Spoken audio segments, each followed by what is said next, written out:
स्वागत है आप सबका हमारे इस चैनल द जॉब मास्टर पर, जिसमें हम आपको जितने भी गवर्नमेंट एग्जाम्स हैं उनकी तैयारी करवाते हैं।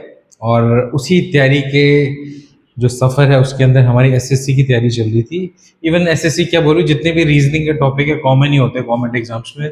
उनमें से एक बहुत प्यारा सा टॉपिक आज हमारे पास आया है जिसको हम बोलते हैं ब्लड रिलेशन, खून के रिश्ते। अगर बात करो रिश्तेदारी की तो इंडिया कभी भी पीछे नहीं होता, पहले नंबर पे आता है रिश्तेदारी के मामले में। जितने रिश्ते हम लोग निभाते हैं शायद कोई और कोई कंट्री नहीं निभाती होगी। तो रिश्तेदारी से में हमसे ज़्यादा कोई नहीं जानता, लेकिन रीजनिंग में हम लोग कितनी जानते हैं वो आज हम करने वाले हैं। इनके लिए थोड़े से आपको ट्रिक्स चाहिए होंगे, वो ट्रिक्स बहुत ज़रूरी हैं। उन ट्रिक्स को आपने अच्छे से पहले लिख लेना है, समझ लेना है, उसके बाद जब भी वो ट्रिक लगाओगे आंसर हमेशा आपका निकलेगा सही। ठीक है, तो मुझे नहीं लग रहा है ऐसा कोई पेपर होता होगा जिसमें ब्लड रिलेशन के क्वेश्चन नहीं आते होंगे। तो रीजनिंग अगर इंपॉर्टेंट है तो उसमें ब्लड रिलेशन सबसे इंपॉर्टेंट टॉपिक है। तो ब्लड रिलेशन में अगर हम सबसे पहले एक चीज नोट करें तो वो क्या आती है कि आपको पता होना चाहिए कि मेल और फीमेल को कैसे डिनोट करना है। आपने कोई भी मेल होगा उसको प्लस के साइन से आपने नोट करना है, और अगर कोई फीमेल है तो उसको माइनस के साइन से। प्लस मतलब मेल, माइनस मीन्स फीमेल। दूसरा आपने एक हायरार्की बना के रखनी है। हायरार्की का मतलब क्या होता है? ऑर्डर, कौन बड़ा है उसको ऊपर लिखना है, कौन छोटा है वो नीचे लिखना है। रिश्ते कहते हैं ना, रिश्तेदारी में बड़े और छोटे का लिहाज होना चाहिए, तो वो लिहाज आपका यहाँ पर जो फ्लो चार्ट बनाओगे उसमें भी दिखना चाहिए। उसमें क्या करोगे, जो पेरेंट्स हैं उनको आप, जो बच्चे हैं बच्चों से ऊपर ही लिखोगे, ग्रैंड पेरेंट को उनके ऊपर लिखोगे, अगर इनके अपने बच्चे तो उनको नीचे लिखोगे। तो आपको एक सीक्वेंस बना के रखना पड़ेगा। तो दो तीन चीजें हैं जो बड़ी इंपॉर्टेंट है, एक है सीक्वेंस प्लस मेल फीमेल कौन है, और तीसरी चीज आपको नॉलेज होनी चाहिए इस रिलेशन को बोलते क्या है। तो रिश्तेदारी का सारा पता होना चाहिए, फादर कौन होता है, ग्रैंड फादर कौन होता है, ठीक है, आंट किसको बोलते हैं, मैटरनल आंट क्या होती है, पैटर्नल आंट क्या होती है। ये सारी चीजों की अगर आपको समझ है तो इन क्वेश्चंस को करने में कोई प्रॉब्लम नहीं है। ठीक है, क्योंकि हमसे ज्यादा रिश्ते कोई नहीं जानता। इंडियन इन चीजों में बहुत बिलीव करते हैं और वो रिश्तों को निभाते हैं। अगर हम बात करिए क्वेश्चन पकड़ते हैं, क्वेश्चन से ज्यादा क्लियर होगा। ठीक है, तो अगर हम क्वेश्चंस की बात करें, सबसे पहले जो हमारा क्वेश्चन है वो क्या कह रहा है? क्वेश्चन कहता है B is husband of P. बड़े आराम से एक एक चीज हमने ट्रेस करनी है, एक लाइन पढ़ी उसको बना दिया। नहीं समझ आए फिर से पढ़ो, फिर से बनाओ। तो सबसे पहले कह रहे हैं B is husband of P, तो मैं पी बना रहा हूं, यहाँ पर ये पी है और बी जो है उसका हस्बैंड है। तो एक ही लेवल पे रहेंगे क्योंकि एक ही कैटेगरी के बंदे दोनों। बी कौन है? हस्बैंड। हस्बैंड मतलब ये पॉजिटिव है, तो नेचुरली ये क्या होगी? फीमेल होगी, है ना। ये हमने लिख दिया। बी और पी के बारे में मेरी बात हो चुकी है। बी जो पी का हस्बैंड है। Q is the only grand son of E. अब क्यू और ई की बात हो रही है जिसका यहां से कोई लेना देना नहीं है। ठीक है, आगे बढ़ते हैं। Who is wife of D, वो डी की वाइफ है, and mother in law of P. ठीक है, क्यू जो है वो ग्रैंडसन ऑफ ई है, और ई जो है वो क्या है? वाइफ ऑफ डी, और ई ही क्या है? Mother in law of P. P की mother in law, mother in law मतलब सास। पी की जो सास है, मतलब ऊपर वाले कैटेगरी में चली जाएगी। कौन है वो? ई। ई, ठीक है। ई जो है वो क्या है? मदर इन लॉ, तो नेगेटिव आएगी mother in law of P. ठीक है, Q is the grand son of E. तो क्यू का जो ग्रैंड सन है, मतलब इससे भी नीचे वाली कैटेगरी में आएगा कौन? क्यू। तो क्यू नीचे नहीं आने वाला, यहाँ है आपका क्यू। ठीक है, ग्रैंड सन है, सन है तो पॉजिटिव आएगा। ठीक है जी। Who is wife of D, तो ई जो है वो वाइफ किसकी है? डी की। डी के लेवल पे रख देंगे और डी को, डी पॉजिटिव हो जाएगा। ये बन गया डायग्राम। तो क्वेश्चन है how is B is related to D. तो बी और डी में क्या रिलेशन है, ये क्वेश्चन है। चलो अब चलो, यहां अगर हम देखें तो देखो, बी से स्टार्ट करते हैं, डी पे भेजना है। तो बी का जो वाइफ है वो है पी, ठीक है, और पी की जो ग्रैंड मदर है मतलब सास, तो इसकी माँ होगी ये। तो जो मदर है बी की वो कौन है? ई, ठीक है, और इसका जो हस्बैंड है मतलब डी, इसका मदर का हस्बैंड कौन होता है? फादर। तो बी और डी क्या हुआ? फादर सन रिलेशन हुई। तो आंसर क्या बोलेंगे? How is B is related to this? The B is son of D. Simple.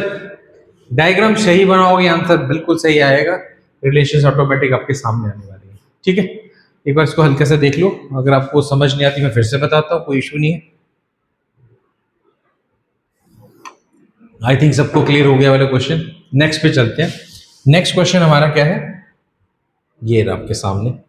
ये क्वेश्चन हमें कह रहा है pointing to Kapil Shilpa said, मतलब उंगली कर ऐसे के सामने शिल्पा कह रही है कपिल के बारे में तरफ कह के कपिल के बारे में बता रही है। क्या बता रही है? कपिल्स मदर, हिज मदर मतलब Kapil's mother, Kapil's mother's brother is the father of my son Ashish. Shilpa से स्टार्ट कर देते चलो। शिल्पा, शिल्पा किसको कह रही है? सामने इसके कौन है? कपिल। कपिल के बारे में शिल्पा ये कह रही है हिज मदर, इसकी जो मदर है, यहां पर आएगी ऊपर, मदर्स ब्रदर, ये होगी इसकी मदर, ये उसका भाई, एक ही लेवल पे रख देते हैं, ठीक है। मदर का भाई मतलब मामा, जो इसके मामा है, is the father of my son Ashish. Father है ये किसका? मेरे बेटे का फादर, मेरे बेटे का पिता, मतलब इसका हस्बैंड हुआ शिल्पा का। शिल्पा का हस्बैंड कौन है? हिज मदर्स ब्रदर, इसकी ये जो है ये इसका हस्बैंड है, ठीक है। Is the father of my son का मतलब क्या होगा कि मेरे बेटे का फादर मतलब उसका हस्बैंड, ठीक है। तो शिल्पा का जो हस्बैंड कौन है? वो कपिल की मदर का भाई है, ठीक है। तो बता रहे हैं how is Kapil related to Shilpa, ये क्वेश्चन है। अब खुद सोचो ध्यान से, शिल्पा का जो हस्बैंड है, ठीक है, उसकी जो सिस्टर है, शिल्पा के हस्बैंड की सिस्टर कौन हुई? शिल्पा के हस्बैंड की सिस्टर ननद। तो ननद का जो बेटा है वो है कपिल, ननद का बेटा जो है कपिल। तो क्या बोलेंगे, क्या रिलेशन उनके आपस में? कपिल और शिल्पा का क्या बना रिलेशन? ननद की, ननद का बेटा, ननद का बेटे को क्या बोलते हैं आप लोग? ठीक है, क्या रिलेशन आएगी उसकी? ननद का बेटा, क्या बोलेंगे उसको? आंट, आंट, ठीक है। तो बनी आंट। क्लियर हो गया? नेक्स्ट चलते हैं। अगला क्वेश्चन है हमारा रघु एंड बाबू। ये वाला क्वेश्चन देखते हैं क्या कहता है ये question. Raghu and Babu are twins, मतलब दोनों भाई हैं, जो भाई बहन जो भी है ये ट्विंस है। बाबू सिस्टर इज रीमा, ठीक है। रघु, बाबू, और बाबू की सिस्टर है रीमा, मतलब एक ही कैटेगरी में आ रहे हैं सारे, ये सारे भाई बहन ही हैं। रीमा हस्बैंड इज राजन, रीमा का जो हस्बैंड है, हस्बैंड यहाँ आ जाएगा वो राजन है, ये हस्बैंड है, ठीक है। रघु मदर इज लक्ष्मी, रघु कौन है? ये स्टार्टिंग वाला, इसकी मदर कौन है? लक्ष्मी, लक्ष्मी। तो इन सबकी मदर हुई वो, इन तीनों की है ना, is Lakshmi. Lakshmi husband is Rajesh, तो इनका जो फादर है वो कौन है? Rajesh, Rajesh. How is Rajesh related to Rajan, ये दोनों कैसे रिलेटेड है? ठीक है जी, ये तीनों एक ही फैमिली के बच्चे हैं, इनकी मम्मी ये है, फादर ये, तो इनके फादर कौन हुए? राजेश, ठीक है। रीमा का जो फादर है वो कौन हुआ? राजेश। तो रीमा का जो हस्बैंड है उसका क्या रिलेशन है उसके उसके साथ? तो ये इसके ससुर हो गए, तो क्या बोलोगे? Father in law, Rajesh is father in law of Raja. Simple है, क्योंकि तीनों एक ही फैमिली के बच्चे थे, ठीक है। Next, Gopal said pointing to, क्या? Gopal said pointing to Govind, Govind के बारे में इंफॉर्मेशन क्या है? Govind father is my father's only son, Govind के जो फादर हैं is my father's only son, ठीक है। गोविंद के जो फादर हैं वो मेरे फादर के एक ही बेटे हैं। गोविंद जो है यहाँ पर, उसके जो फादर हैं यानी कि ये वाले, वो मेरे फादर के एक ही सन है। तो मतलब अब यहाँ पर एक, हाँ, गोपाल कह रहा है ना, हाँ ठीक है, गोपाल है, तो इसका मतलब ये गोपाल है, गोपाल ही कह रहा है। देखो गोपाल क्या कह रहा है अपने बारे में कि गोविंद के जो फादर हैं वो मेरे फादर के एक ही सन है, मतलब ये गोपाल ही है, इसके बारे में बात हो रही है। तो how is Gopal related to Govind? तो गोपाल और गोविंद में क्या हो गया? गोपाल और गोविंद का क्या रिश्ता हुआ? गोपाल इसका क्या हुआ? फादर, ठीक है। क्लियर हो गया? ओनली सन लिखा है ना, ओनली सन का मतलब होता है मैं ही हूं, अकेला हूं, ठीक। अगला चलते हैं, B. A and B are brother and sister respectively. चलो जी, ए और बी क्या है, ब्रदर एंड सिस्टर। कौन ब्रदर है कौन सिस्टर ये नहीं पता। C is A is father, तो सी के फादर कौन है, ए, पॉजिटिव आएगा। D is C's sister, A के लेवल पे आ जाएंगे। And E is D's mother, and E is D's mother, D की मदर कौन होगी, ई, ये नेगेटिव है। How is B related to E, B और ई में क्या रिलेशन है, अब पढ़ते हैं यहाँ से फिर से एक बार। ये दोनों ब्रदर सिस्टर हैं, ठीक है जी, ए और बी। और सी जो है इसका फादर, तो इन दोनों के फादर कौन से हो गए, ये फादर है, सी जो फादर है, ठीक है। और फादर की जो सिस्टर है, फादर की सिस्टर मतलब बुआ, डी बुआ है, ठीक है।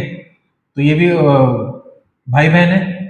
इनकी जो मदर है, भाई बहन मतलब आपके जो पापा हैं उनकी जो मदर है, पापा की मदर क्या होगी, मदर इन लॉ, किसकी, इसकी, पापा की मदर आपकी दादी हुई ना। तो ए और बी जो बच्चे हैं उनकी जो दादी वो ई है।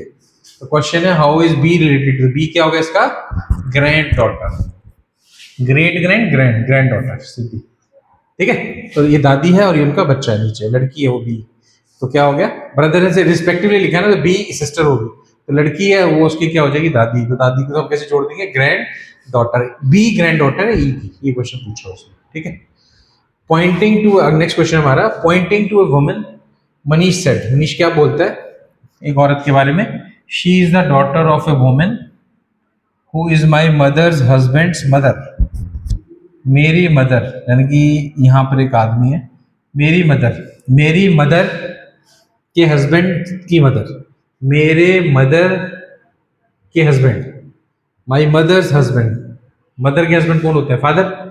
तो मेरे फादर की मदर यानी कि दादी, ठीक है।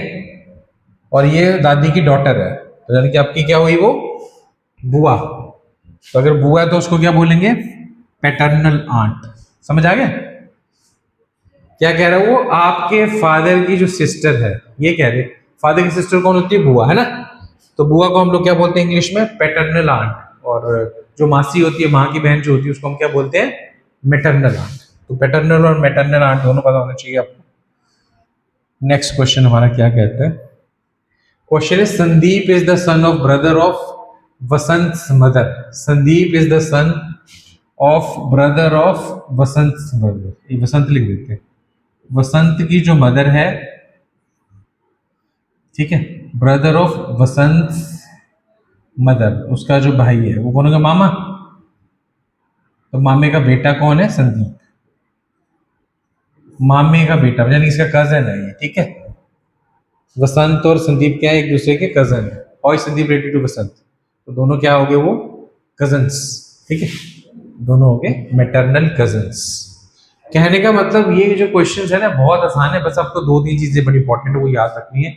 एक, रिलेशंस का नाम क्या देना है, दूसरा आपको वो चार्ट, फ्लो चार्ट कैसे बनाना है, जो बड़े हैं उनको ऊपर रखना है, जो सेम कैटेगरी के उनको एक ही लेवल पे रखना है, तीसरा मेल्स और फीमेल्स को डिनोट कैसे करना है, इतना सा पता होना चाहिए। और लास्ट में मेरे को जो लगता है एक प्रॉब्लम ये आती है, लास्ट में जो क्वेश्चन पढ़ते हैं इसमें जरूर देखना है, question Sandeep is related to Vasant है या Vasant is related to Sandeep है, उसमें आंसर उल्टा हो जाता है, ठीक है। मान लो कि एक रिलेशन में ए इज रिलेटेड टू बी, तो फादर निकलते, तो अगर उल्टा पूछेंगे बी इज रिलेटेड टू ए, तो फिर उसका सन या डॉटर हो जाएगा, ठीक है। तो क्वेश्चन आपने ध्यान से पढ़ना, लास्ट वाले स्टेप में गलती नहीं करनी, तो वह ट्विस्ट होता है।